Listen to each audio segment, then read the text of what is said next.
G T education മറ്റു വീഡിയോയിലേക്ക് സ്വാഗതം. നമുക്കറിയാം +1 കെമിസ്ട്രി ബോർഡ് എക്സാം നാളെ നടക്കുകയാണ്.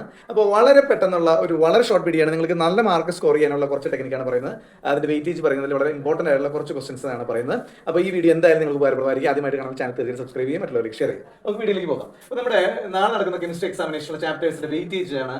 Some basic concepts of chemistry 7 mark വരെ ചോദിക്കാം. സ്ട്രക്ചർ ഓഫ് ആറ്റംസ് എന്ന് 9 മാർക്കിന്റെ വരാം. Classification elements and periodicity and properties 8 marks. Chemical bonding and molecular സ്ട്രക്ചറിൽ 9 മാർക്ക് വരെ ചോദ്യങ്ങൾ ഉണ്ടാവും. തെർമോഡൈനാമിക്സിൽ നിന്ന് 7 മാർക്ക്, കെമിക്കൽ ആൻഡ് അയണിക് ഇക്വിലിബ്രിയത്തിൽ 7 മാർക്ക്, റിഡോക്സ് റിയാക്ഷൻ ആയിരിക്കും ഏറ്റവും കുറവ് മാർക്ക് വരുന്ന 3 mark, organic chemistry 9 mark, hydrocarbons 9 mark. ഈ രീതിയിലായിരിക്കും ഇതിന്റെ ഒരു വെയിറ്റേജ് എങ്കിലും ഇതിൽ ഏറെക്കുറെ വ്യത്യാസങ്ങൾ ഉണ്ടാകും. അപ്പോൾ നമുക്ക് ആദ്യത്തെ ചാപ്റ്ററിലേക്ക് എടുക്കാം. Some basic concepts of chemistry. Avogadro ലോയും ഗെയിലു-സാക്സ് ലോയും എന്തായാലും നിങ്ങൾ പഠിച്ചിട്ട് പോകണം. ജോൺ ഡാൾട്ടന്റെ മൾട്ടിപ്പിൾ പ്രൊപ്പോർഷൻ അറിഞ്ഞിരിക്കണം. അവിടുന്ന് ചോദ്യങ്ങൾ ചോദിക്കാനുള്ള സാധ്യത ഉണ്ട്. പിന്നെ അതുപോലെ തന്നെ നമുക്ക് ആ ചാപ്റ്ററിൽ ഗെയിലു-സാക്സ് ലോ പഠിക്കാതെ ഒരു കാരണവശാലും നിങ്ങൾ പോകരുത്. അവഗാഡ്രോയും നമുക്ക് അറിഞ്ഞിരിക്കണം. അതുപോലെ STP സ്റ്റാൻഡേർഡ് ടെമ്പറേച്ചർ ആൻഡ് പ്രഷറിൽ ഇതിന്റെ വോളിയം 22.4 ലിറ്റേഴ്സ് ആണ്. മോളിന് ബേസ് ചെയ്യുന്ന പ്രോബ്ലംസ് എന്തായാലും ചോദിച്ചിരിക്കും. എംപിരിക്കൽ ഫോർമുല അറിഞ്ഞിരിക്കണം. അതുപോലെ തന്നെ എംപിരിക്കൽ ഫോർമുല, കെമിക്കൽ ഫോർമുല എങ്ങനെയാണ് അതിന്റെ റിലേഷൻ, എങ്ങനെയാണ് ഒരു പ്രോബ്ലത്തിൽ നിന്ന് എംപിരിക്കൽ ഫോർമുല, കെമിക്കൽ ഫോർമുല എങ്ങനെ കണ്ടുപിടിക്കുക എന്നുള്ള ചോദ്യം എന്തായാലും സാധ്യതയുണ്ട്. അപ്പോൾ നിങ്ങൾക്ക് അത് ഡൗട്ട് ഉണ്ടെങ്കിൽ നമ്മുടെ തന്നെ ചാനലിൽ റിസർച്ച് ചെയ്താൽ നിങ്ങൾക്ക് ആ വീഡിയോ കിട്ടുന്നതാണ്. ഈ രണ്ടാമത്തെ ചാപ്റ്ററിലേക്ക് വരുമ്പോൾ സ്ട്രക്ചർ ഓഫ് ആറ്റംസിൽ വരുമ്പോൾ നമുക്ക് അവിടെ ഹൈഡ്രജന്റെയും ഇലക്ട്രോൺ, പ്രോട്ടോൺ, ന്യൂട്രോൺ ഇങ്ങനെയുള്ള കാര്യങ്ങൾ. ഇലക്ട്രോൺ കണ്ടുപിടിച്ചത് ആരാണ്? J.J. തോംസൺ. ഇലക്ട്രോണിന്റെ ചാർജ് 1.6 × 10⁻⁹ കൂളും. ഇലക്ട്രോണിന്റെ മാസ് 9.1 × 10⁻31 കിലോഗ്രാം. അതുപോലെ പ്രോട്ടോൺ, ന്യൂട്രോൺ, പ്രോട്ടോൺ നമ്മുടെ റുദർഫോർഡിന്റെ പേരിലാണെങ്കിലും ഗോൾഡ്സ്റ്റീൻ എന്നാണ് നമ്മുടെ ടെക്സ്റ്റ് ബുക്കിൽ പറഞ്ഞിരിക്കുന്നത്. അതുപോലെ തന്നെ ന്യൂട്രോൺ ജെയിംസ് ചാഡ്വിക് ആണ്. പിന്നെ അവിടെ E/m റേഷ്യോ, മുളിക്കൻസ് E/m റേഷ്യോ. അതിനുശേഷം അവിടെ വരുന്ന കാര്യങ്ങൾ നമുക്ക് ഇതിന്റെ സ്പെക്ട്രം, ഹൈഡ്രജൻ സ്പെക്ട്രത്തിന്റെ കാര്യങ്ങൾ, Lyman, Balmer, Paschen, Pfund Brackett series അതെന്തായാലും പഠിച്ചിരിക്കണം. റിഡ്ബർഗ് കോൺസ്റ്റന്റുള്ള പ്രോബ്ലം പ്രത്യേകിച്ച് നോക്കിയിരിക്കണം. എന്തായാലും സാധ്യതയുള്ള ഒരു ചോദ്യമാണ്. ഓക്കെ, പിന്നെയും അവിടെ കുറെ കാര്യങ്ങളുണ്ട്. സമയം കുറവുണ്ട്. നമ്മൾ അടുത്ത ചാപ്റ്ററിലേക്ക് പോകുന്നു. Classification of elements and periodicity and properties വരുമ്പോൾ നമ്മൾ പീരിയോഡിക് ലോ, മെൻലീഫ് the father of modern periodic table, മെൻലീവിന്റെ ലോസ് നമ്മൾ പഠിക്കണം. അതുപോലെ തന്നെ ഡോബ്രൈനർ ഇങ്ങനെയുള്ള കുറച്ച് ആൾക്കാരുടെയൊക്കെ മുമ്പിട്ടുള്ള പറഞ്ഞിട്ടുണ്ട്. അതൊന്ന് മനസ്സിലാക്കിയിരിക്കുക. ചിലപ്പോൾ വൺ വേർഡിനൊക്കെ ചോദ്യങ്ങൾ ചോദിക്കാം. അതുപോലെ തന്നെ നമ്മുടെ പീരിയോഡിക് ടേബിൾ നിങ്ങളൊന്ന് അറിഞ്ഞിരിക്കണം. S block, P block, alkaline metals, alkaline earth metals, അതുപോലെ D block elements, A block elements ഏതൊക്കെയാണ് അതിൽ വരുന്നത്. അവിടെ വൺ വേർഡ് ആയിട്ട് ചോദിക്കാവുന്ന മറ്റൊരു ചോദ്യമാണ് ഹൈയസ്റ്റ് ഇലക്ട്രോനെഗറ്റീവ് എലമെന്റ് എന്ന് പറയുന്നത് ഫ്ലൂറിനാണ്. ഫ്ലൂറിന്റെ സൈസ് കുറവാണ്.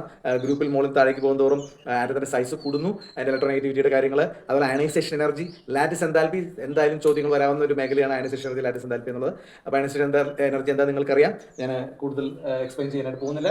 അടുത്ത കെമിക്കൽ ബോണ്ടിങ് ആൻഡ് മോളിക്കുലർ സ്ട്രക്ചറിലേക്ക് നമ്മൾ വരുമ്പോൾ അവിടെ ഹൈബ്രിഡൈസേഷൻ വെരി ഇമ്പോർട്ടന്റ് ആണ്. അതുപോലെ തന്നെ SPDF, ഷെൽസ്, സബ് ഷെൽസിന്റെ കാര്യങ്ങളൊക്കെ നമ്മൾ പഠിക്കണം. അതുപോലെ തന്നെ സിഗ്മ പൈ ബോണ്ട്, അതുപോലെ തന്നെ molecular orbital theory, valence bond theory. അതുപോലെ തന്നെ നമുക്ക് ക്വാണ്ടം നമ്പേഴ്സ് ഇമ്പോർട്ടന്റ് ആണ്. ആ 4 ക്വാണ്ടം നമ്പേഴ്സ് നമ്മളൊന്ന് പഠിച്ചിരിക്കണം. പിന്നെ അവിടെ വരുമ്പോൾ ഷേപ്പ്, ഹൈബ്രിഡൈസേഷൻ ബേസ് ചെയ്തിട്ട് മോളിക്യൂളിന്റെ ഷേപ്പുകൾ, അതായത് ഹൈബ്രിഡൈസേഷൻ ആണ്, അതിന്റെ ബോണ്ട് ആംഗിൾ എങ്ങനെയാണ്, എനർജി ലെവൽ എങ്ങനെയാണെന്നൊക്കെ നമ്മൾ പഠിച്ചിരിക്കണം. പിന്നെ തെർമോഡൈനാമിക്സിലേക്ക് വരുമ്പോൾ തെർമോഡൈനാമിക്സിലെ ഫസ്റ്റ് ലോ, സെക്കൻഡ് ലോ, അതുപോലെ തന്നെ Gibbs free energy, Gibbs Helmholtz equation, അതുപോലെ തന്നെ എൻട്രോപ്പി എന്ന് പറയുന്ന ഡിസോർഡർനെസ് ഓഫ് ദ സിസ്റ്റം ആണ്. അപ്പോൾ Gibbs free energy equation ΔG=H - T⁻T അല്ലേ. അപ്പോൾ ആ ഇക്വേഷനൊക്കെ നമ്മൾ എന്തായാലും പഠിച്ചിരിക്കണം. ഇത്തിരി ബുദ്ധിമുട്ടുള്ള ഒരു ഭാഗമാണെങ്കിലും ആ ഇക്വേഷൻസ് ബേസ് ചെയ്തുള്ള കാര്യങ്ങൾ പഠിച്ചിരിക്കണം. ട്രിപ്പിൾ പോയിന്റ് ഓഫ് വാട്ടർ ഒക്കെ അവിടെ വരുന്ന കാര്യങ്ങളാണ്, അതൊക്കെ ഓർത്തിരിക്കാം. അതുപോലെ അടുത്ത chemical and ionic equilibrium, equilibrium വരുമ്പോൾ റേറ്റ് കോൺസ്റ്റന്റ് കണ്ടുപിടിക്കാൻ വളരെ എളുപ്പമാണ്.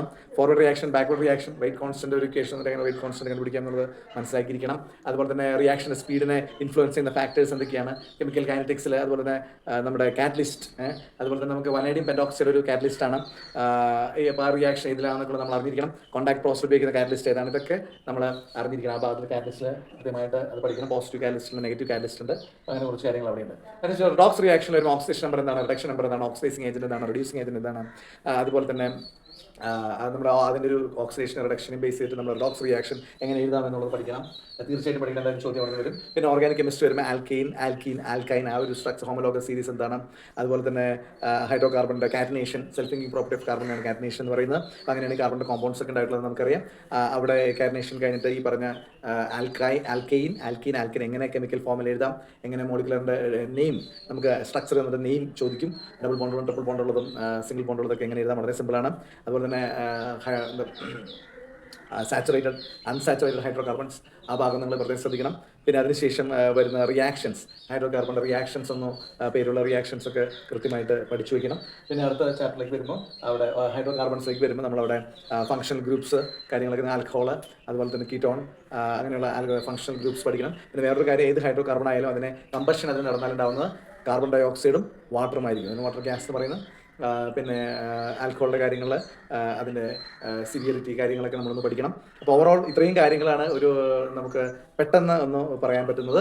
അപ്പോൾ ഇതിൽ എന്തായാലും ഈ ഭാഗങ്ങളിൽ ചോദ്യങ്ങൾ എന്തായാലും ചോദിച്ചിരിക്കും, ഉറപ്പാണ്. അപ്പോൾ നിങ്ങൾ എന്തായാലും ഈ ഭാഗങ്ങൾ നന്നായിട്ട് പഠിക്കുക. എന്തെങ്കിലും ഡൗട്ട്സ് ഉണ്ടെങ്കിൽ കമൻറ്റ് ചെയ്യുക. മറ്റു വീഡിയോ നമുക്ക് വീണ്ടും കാണാം. അതൊരു ഇൻസിഡൻസും സൈനിങ് ഔട്ട്.